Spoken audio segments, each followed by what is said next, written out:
Hi everyone, for World Book Day I'd like to share an extract of The Boy at the Back of the Class by Onjali Raúf. This is a text that's part of our Ben Jonson reading canon, and Onjali is a writer of Bangladeshi heritage. She actually says that she felt very different growing up and felt like the characters in the books that she read weren't really representative of the world she knew, so she's trying to change that in the text that she writes. I'm just going to read a bit of the blurb for you so you can get a feel of what the text is about. There used to be an empty chair at the back of my class, but now a new boy called Ahmed is sitting in it. He's 9 years old, just like me, but he's very strange.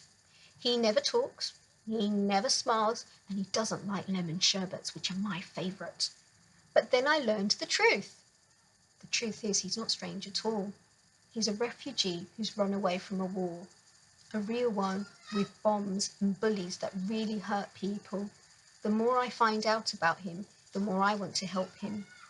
That's where my best friends, Josie, Michael and Tom, come into it, because together we've come up with a plan.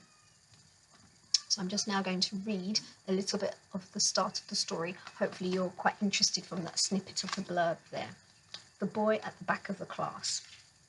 It was on the third Tuesday after school had started, and Mrs. Khan was taking the register. She was just about to call my name when there was a loud knock at the door. Usually when there's a knock at the door, it's just someone from another class bringing a note, so no one really pays any attention. But this time it was Mrs. Sanders. She's our head teacher. Mrs. Sanders always wears her hair in exactly the same way and peers over her glasses. Everyone is scared of her because when she gives detention, she just doesn't make you sit in a room. Oh no, she makes you memorize really long words from the dictionary and doesn't let you leave until you've learnt them all. Not just their spelling, but their meaning too. I've even heard of lower graders being stuck in detention for hours because they had to learn really long words, as long as this page. So when we saw it was Mrs. Saunders, at the door we felt silent. She looked very serious as she walked up to Mrs. Khan, and we all wondered who was in trouble. After she had whispered and nodded for a few seconds, she suddenly turned around, peered over her glasses, and looked at the chair at the back of the class. All of us turned around too, and we started to look at the chair. This was the chair. It was a pretty ordinary chair, and it was empty because a girl called Dina left our class at the end of last year to move to Wales.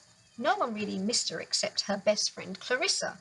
Dina had been a bit of a show-off and was always talking about how many presents her parents got her every week and how many pairs of trainers she had and all sorts of things like that that no one else really cared about. She liked to sit at the back of the class with Clarissa so that they could both pretend they were doing their lessons when they were really drawing pictures of their favourite pop stars or giggling about someone. Someone else could have taken the seat, but no one really wanted to sit next to Clarissa, so the chair was empty. After whispering for a few more seconds with Mrs. Khan, Mrs. Sanders left the classroom.